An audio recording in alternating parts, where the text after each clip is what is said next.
we must learn to live together as brothers, or perish together as fools. Whatever disunites man from God also disunites man from man.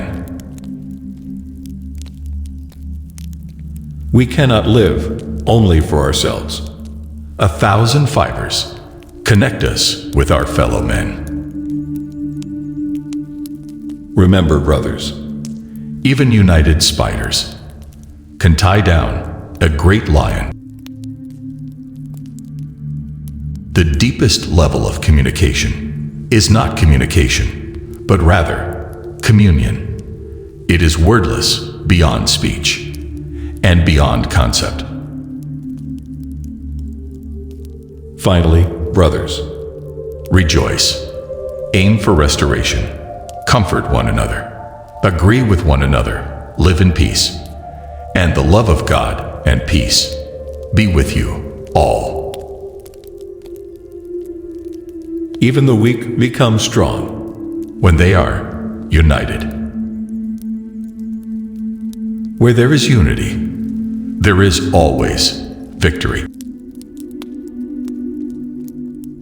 Thus, no marriage or family, no ward or stake is likely to reach its full potential until husbands, wives, mothers, fathers, men, women work together in unity for the purpose of respecting and relying upon each other's strengths.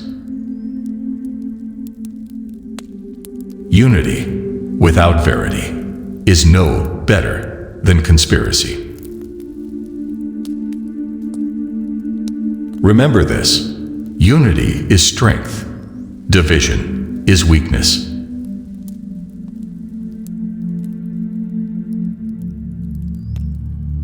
Upon the conduct of each depends on the fate of all. Coming together is a beginning. Staying together is progress. But working together is success. For the strength of the pack is the wolf, and the strength of the wolf is the pack. There is no such thing as a self-made man. We each are made up of thousands of others. Everyone who has ever done a kind deed for us. We are only as strong as we are united, as weak as we are divided. Like a sculptor, if necessary, carve a friend out of a stone. Realize that your inner sight is blind and try to see a treasure in everyone. Finally, all of you have unity of mind, sympathy, brotherly love, a tender heart, and above all, a humble mind. For as in one body, we have many members, and the members do not all have the same function. So we, though many, are one body in Christ, and individually members of one another.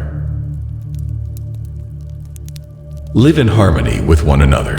Do not be haughty, but associate with the lowly. Never be wise in your own sight.